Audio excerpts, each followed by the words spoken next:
What's up, guys? Welcome to Mixed in America. I'm Josh Coan. I am talking with Shani Johnson, very special guest who I actually met the other day buying a bracelet from her daughter. We'll go more into that a little bit later. But first of all, Shani, if you can say hi and then tell me a little about your story. A lot of what I do on this podcast, something that's important to me is that we all have a unique story. You can argue with politics, you can argue opinions about different stuff, but you can't argue with someone's experience and someone's story. And I believe that your story and your experiences shape the way that you see the world and the way that you react to different situations. So first of all, Sean, if you can say hi to the people listening, and then let me know your story a little bit. Hello, thank you for having me.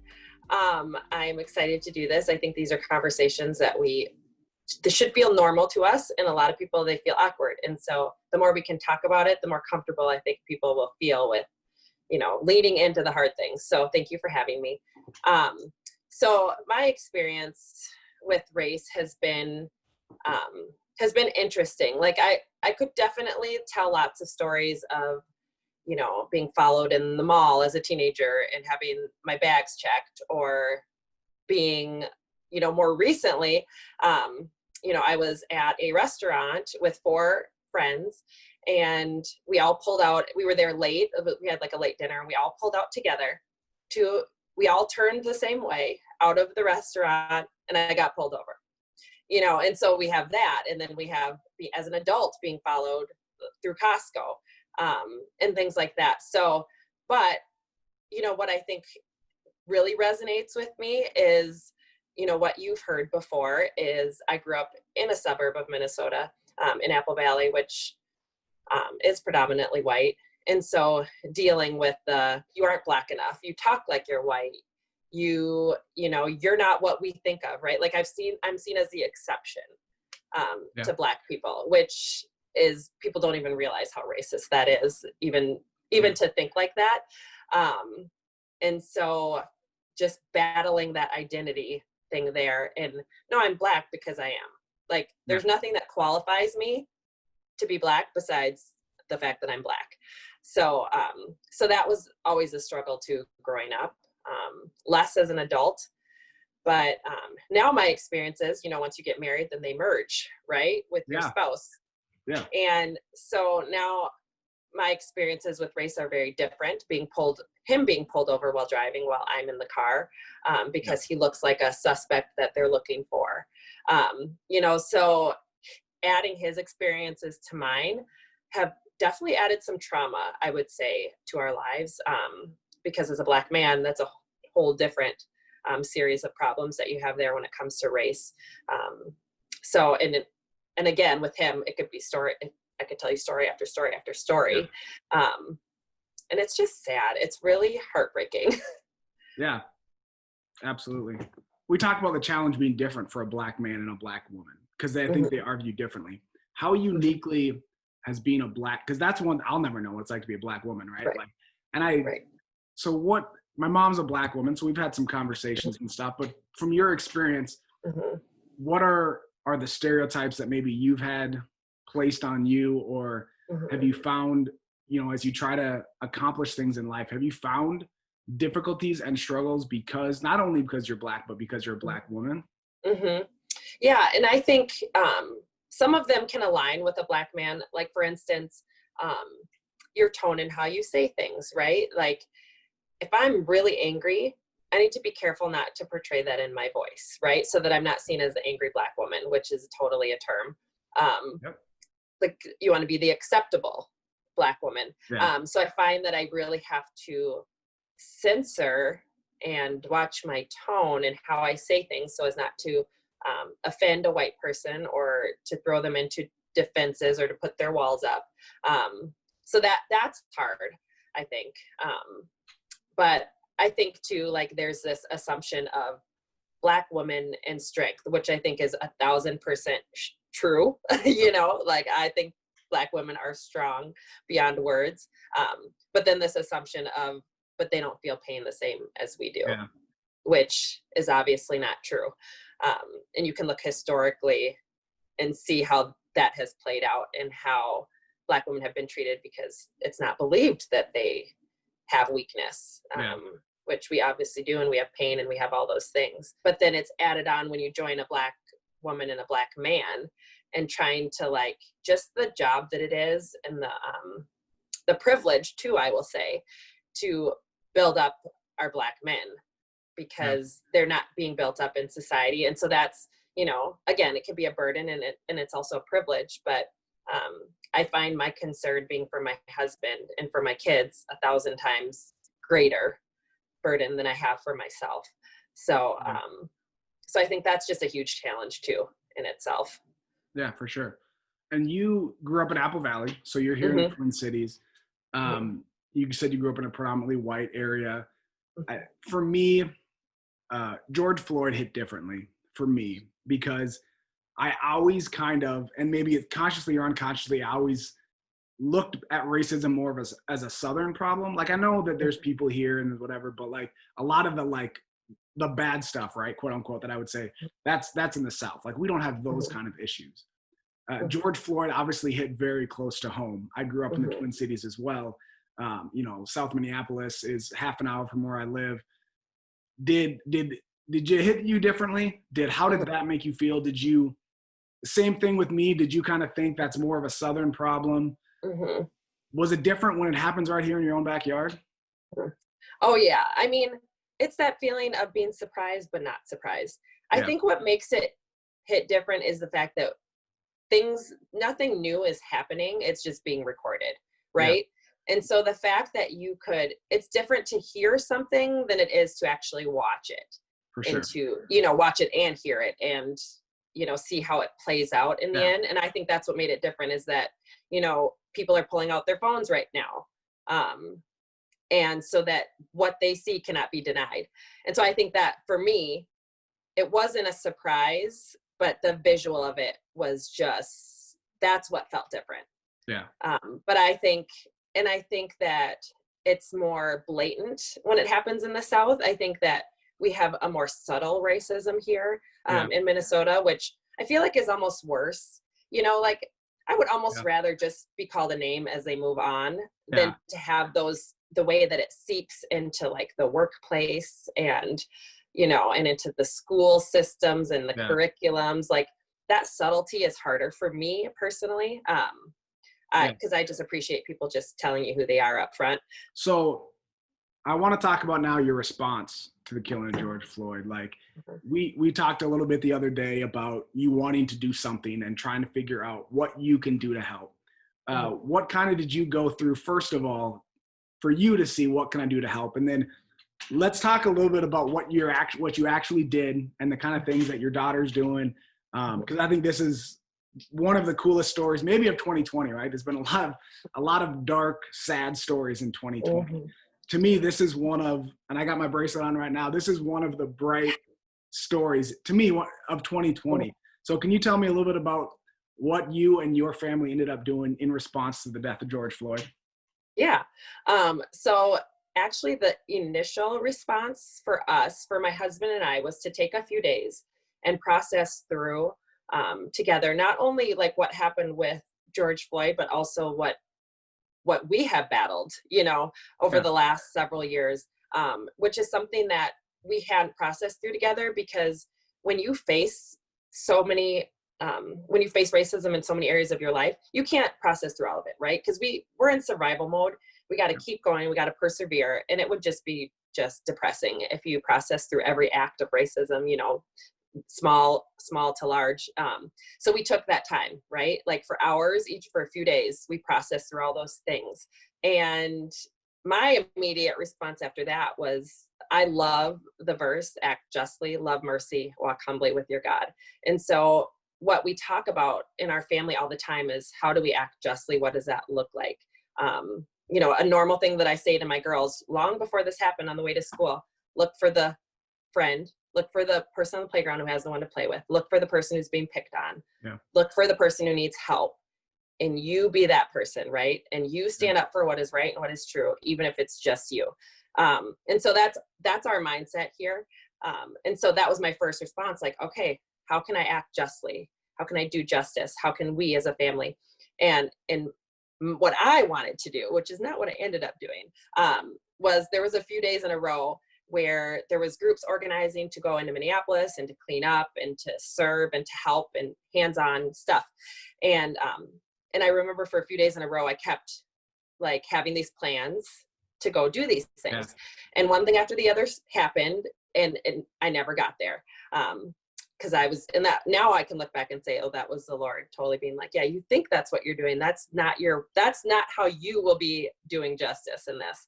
And within just a few days, my daughter came to me, and her and some of her neighborhood friends had decided that they wanted to make friendship bracelets and sell them in the neighborhood. And it was more of an idea like kids do a lemonade stand, right? Yeah. Like they were going to sell bracelets and lemonade, a one-day thing, bam.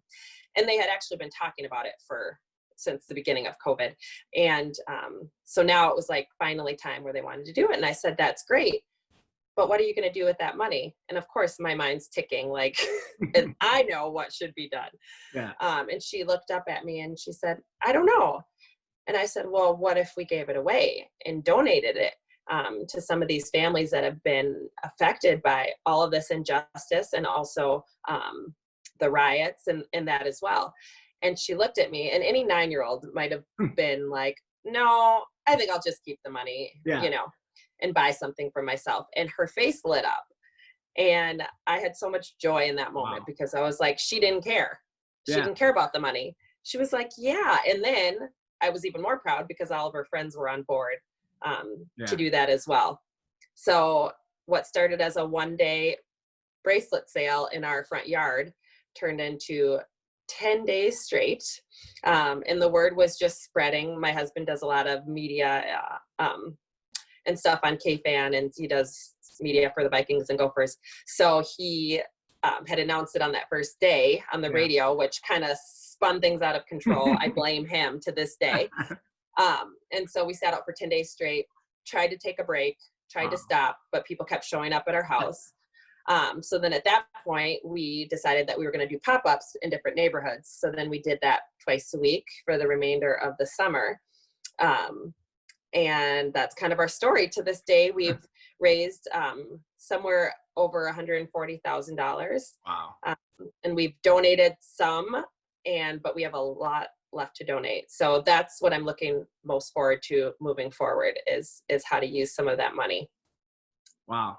That's like I said, that's my favorite story of 2020 for sure. Like, so cool to hear a kid like want to do that, right? Like when I was 9 years old, I don't think I was thinking about giving my money to anybody else, right? If I got anything, it was, go buy some candy or some toys or something. Yes, so I just exactly. Love it. One thing I do want to know is this something you're going to continue? I mean, obviously, I don't think you assumed it was going to get even as big as it did, right? Like you said, you thought it was going to be maybe one day, maybe a couple days. What is your plan now? Like you said, you still have to donate a lot of the money. Mm-hmm. The summer's over. Your kids are back in school. So you're going to take at least a break for now. Is this you thought about, or are you just going to try to relax for a little bit now that you're done for the summer? Well, I hesitate to tell you what my plan is, because remember how my plan was a one-day sale. Yeah. And I just say the Lord just hijacked my life. And so at this point, we are really like open-handed, right? Like we want to be obedient to where the Lord wants us, and not where we want us. Yeah. And so as of now, people are still asking for us to do different events and pop-ups and things like that. And so I think we will do those. And my husband has done some work with, I don't know if you know what loci bracelet, I'm actually wearing it right now. I should show you. So loci bracelets right here. So this is a Kamryn and Friends original. So my husband actually worked with loci to design this bracelet. Yeah. And so their thing is that they always donate back when you buy a loci bracelet. They always donate back to their community. Yeah. And so we decided to get some of these made that we will, in a couple of weeks, we'll have a website up and going where we can sell those to raise even more money. Yeah. And so I don't know what's ahead, but we're gonna roll with this as long as we're able to, because why not? Right? Yeah. Like it's just, and our hope too is it's not about the bracelet, it's about the conversations that you have because of it, right? Yeah. So when someone says, oh, where'd you get that bracelet? And then hopefully it's a conversation starter so that, like I said before, like those talking about race and people's experiences becomes a normal conversation. Yeah. And that's a big reason why I wanted to do this podcast and why I want to have you on, is just to have these conversations. Like, if we can sit down and have conversations and not try to change people's minds, not try to make you vote a certain way or whatever. I'm just saying, let's have these conversations. Let's hear people. Let's hear what they've experienced. Let's hear the way that this makes them feel. I just think it's so important. And you said something in there, and it was a big part of the conversation we had the other day when I met you and I bought this bracelet, was you had to do what God wanted you to do, right? You had ideas and things that you thought you might want to do. And even this selling these bracelets you thought was one thing, and you said God hijacked it and kind of did something completely different. How important is it? Talk a little bit about, because that's what you talked to me about when I met you, was the importance of doing what God wants you to do, not necessarily what you want to do or what you think is going to do. Can you talk about the importance of that and maybe even how you do that, or like why you need to do that? Yeah. Well, I think what I learned was that, obviously I wanted to be out in the community serving. And I learned, the Lord taught me that, you know what, everybody has their role in fighting for justice, and everybody's looks different, right? And some people's role was to be out there and to be cleaning and to be serving and all those things. And what he taught me is, I'm going to use you right here in Chanhassen, Minnesota, which is a white suburb as well, which is not, that was not on my radar at all, right? Like, how is that helping?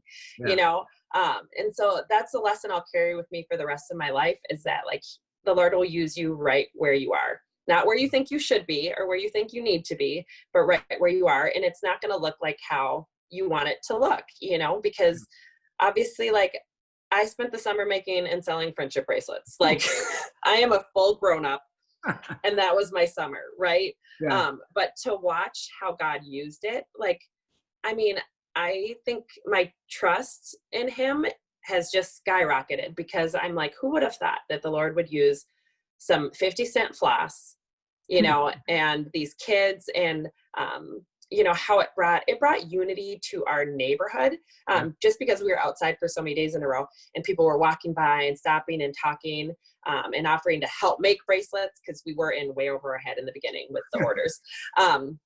So, like, watching him work in our neighborhood and the conversations we were having, and how he was like, I'm going to build unity right here in Chanhassen, Minnesota. And then I'm going to let you go to another city and build unity there, and go to another neighborhood and build unity there, you know, and it's not going to be looking like you wanted it to be, you know? So I think I just, like, it's just a life lesson that I hope my kids got too, but that I definitely learned.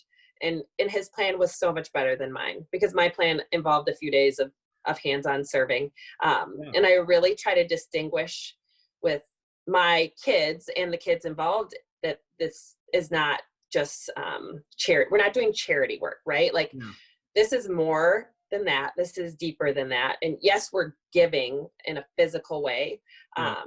But ultimately, like, we are fighting for justice. We're not just giving a check over, you know? So distinguishing between those two things too. And what does that look like to act justly? Because it's like a whole mindset, right? If we look at every situation, like, how can I act justly? How can I love mercy? And how can I walk humbly with God? So.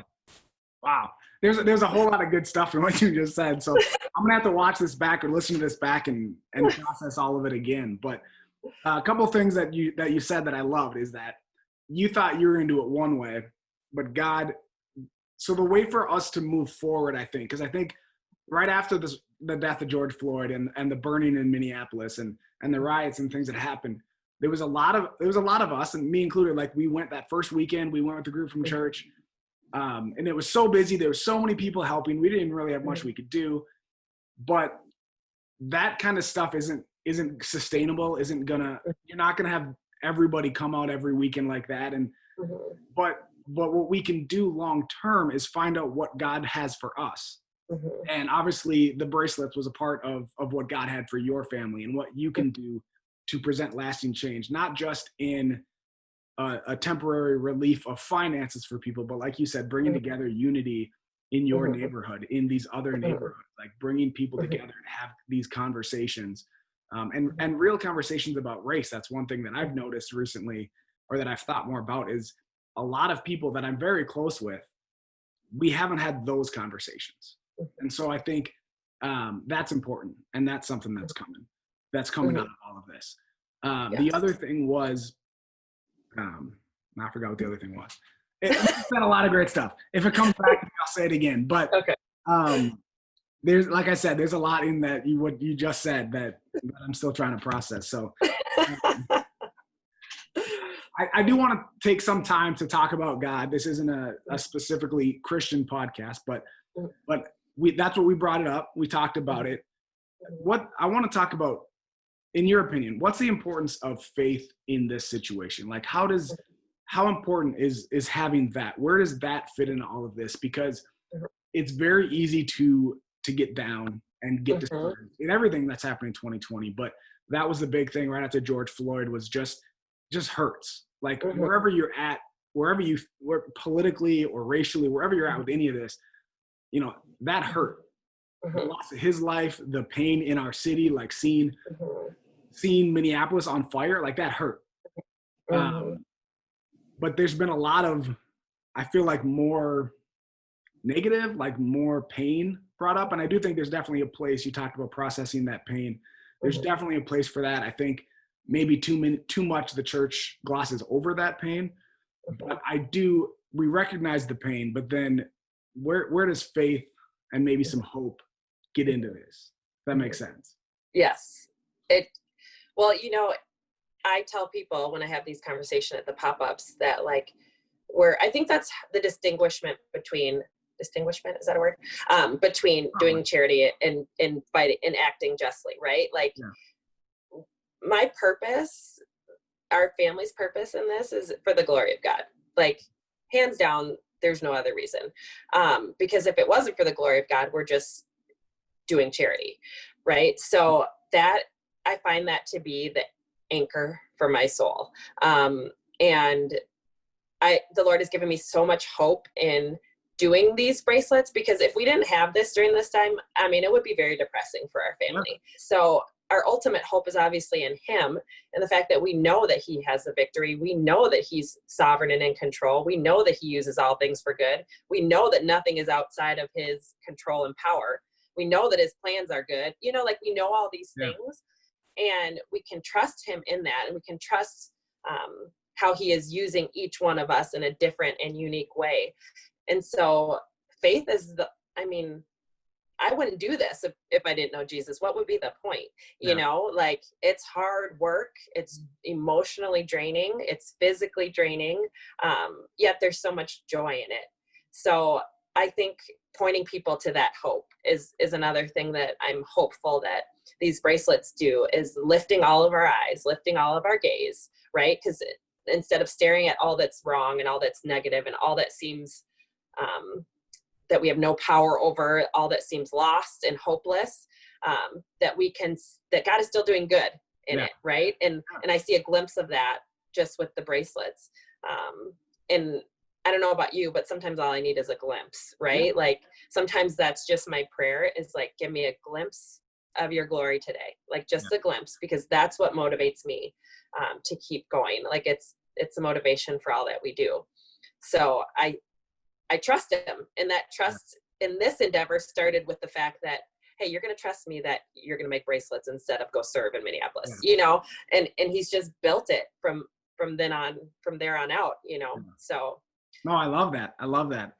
I think that was the second thing that I was going to say, is that lasting impact. Like what you talked about with your kids was this is not charity. This is not a one-time thing. This is not us writing a check for something. This is about having a lasting impact, whether it's the conversations. This is acting justly. This is, and you said you talked to your kids before this even about finding the person that's sitting by themselves at lunchtime or by themselves at recess. And you try to ingrain that regardless of the color of their skin, that when you're able to reach out to people. But these conversations with race, and this is one thing that my wife and I don't have kids yet, so I haven't even thought about, or I've thought a little bit about, but like what conversations I would have with my kids right now. My kids, because my wife is white, my kids are going to be pretty white because I'm pretty white myself.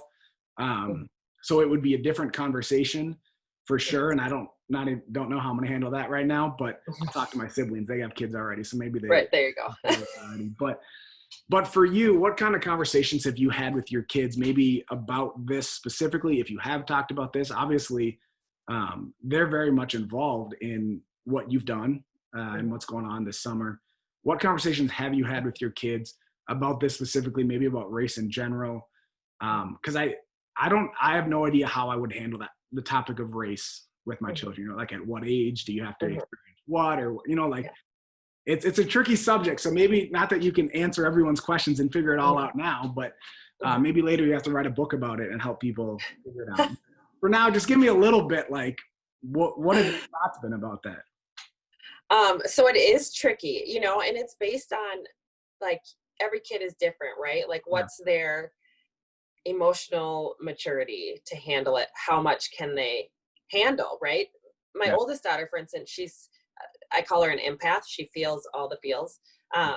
And so it hits her differently than it would my younger child, so you have to take all that into consideration. But I think from the youngest of ages, we need to be having even basic conversations on their level, because my daughter, my oldest, who's now 9, when she was, I think, 4, and I took her somewhere to play, and my youngest was a baby. And so I was, paying attention to the baby and kind of letting my older one go play. And I could kind of see that she was trying to play with these kids. They were kind of running away. But I didn't really know what was going on. And in the car ride home, she said, "Mom, those kids said that I couldn't play with them because my skin is brown." And I literally, for the first time, like, I lost it. I was in the car and I was like trying to move the mirror so she couldn't see my face. So if you think about the fact that my child, for example, her first experience with racism was at age 4. So that tells me that if you have a white child, especially, those conversations should be had before that. You know what I'm saying? Because these kids, I don't know them. I don't know their parents. I don't know I don't know any of that. All I know is my child was hurt. And so we've had to have those conversations from an early age. And I can remember at the very basic level, here's where I started. When we would walk through Target with my daughter, and you know how when your child's at an age, they'll say we don't know this yet, but they get to an age where they're saying anything to anybody, right? Yep. Yeah. And it can be very embarrassing because they just call it as it is. Yeah. And so, as a parent, your first instinct is to, if you're in Target, is to, if you see someone that your child is going to make an embarrassing comment, you're going to turn and veer off, right? Go a different direction. Well, I actually did the opposite. So if I saw someone who, let's say, was in a wheelchair, I would say, "Hey, Kamryn, look at that young man or young woman or whatever, and look at how beautiful God's creation is," right? So it wasn't an avoidance. It was notice it, right? Because, and just teaching her the fundamentals of God has intentionally made you just the way that you are, and you are inherently loved and beautiful because of that, right? So allowing her to see that in other people, or someone that doesn't look like what we would call normal, or talk what we would call normal, or walk what we would call normal, and calling it out, right? So this would be total anti color blindness, right? Right, that theory of we don't see color. Yes, we do. We see it, and we love it, right? Because God did it on purpose. And it's so calling out the beauty in others, and then calling it out in her was kind of an initial, at the very basics. Anyone can do that, right? With your 2-year-old, you can do that. Yeah. And so I think that was a healthy start. And then, like I said before, calling out the, when you're at school, seeing people, right? Because we like to go through our day and not see. And when you talk about having compassion over hurting people, I try to train my children to see the hurt, right? Because so much of it is being brushed off and ignored right now. And I want to raise kids who see it and lean into it and love through it. And so that's huge too. But even just the basics of history, for example. Like our kids aren't learning accurate history. So, Yeah. so I try to do that with my children, and teach them the things that is missing in curriculums right now. The things that we're not talking about, that we're not focusing on. I try to be really honest about just facts, like it's not like not even to the emotional thing, but just like, this is history. These are facts. When I told her about George Floyd, I said it in a very factual way. And then one day she had an interview, and we turned on the news to watch the interview, and total mom fail. They were showing all the footage of George Floyd, which I wasn't prepared for her to see. And she totally lost it. Like, and I felt horrible, yet she probably needed to see it, because like I said earlier, it's different to see it than it is to hear it. So just having those basic conversations about, historically, this is how Black people have been treated.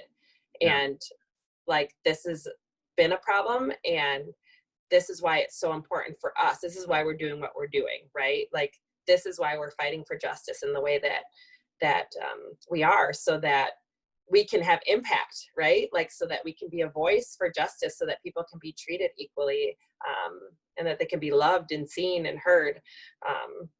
And so that's as far I'm not an expert by any means. That was great. I mean, I love that. Everything you said was, I'll definitely keep this for when we have kids, and I will do exactly that. Love that.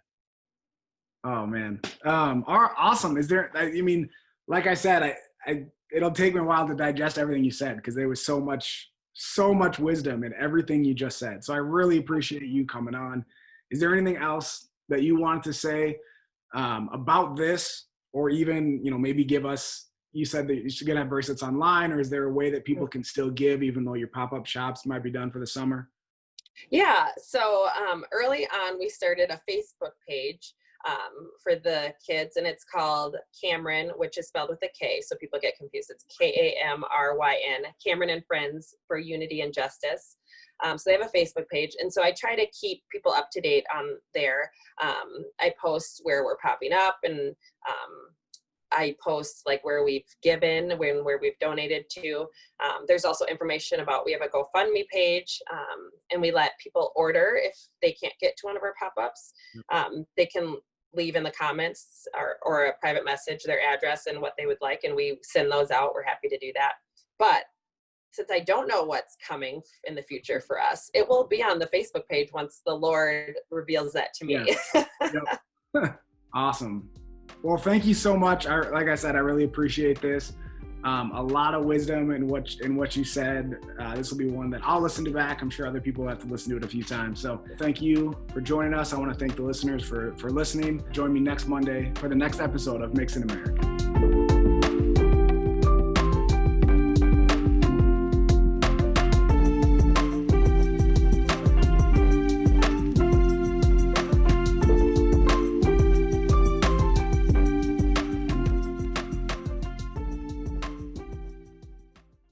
Hey, thanks for watching my video. I hope you liked it. If you did, can you do 3 things for me?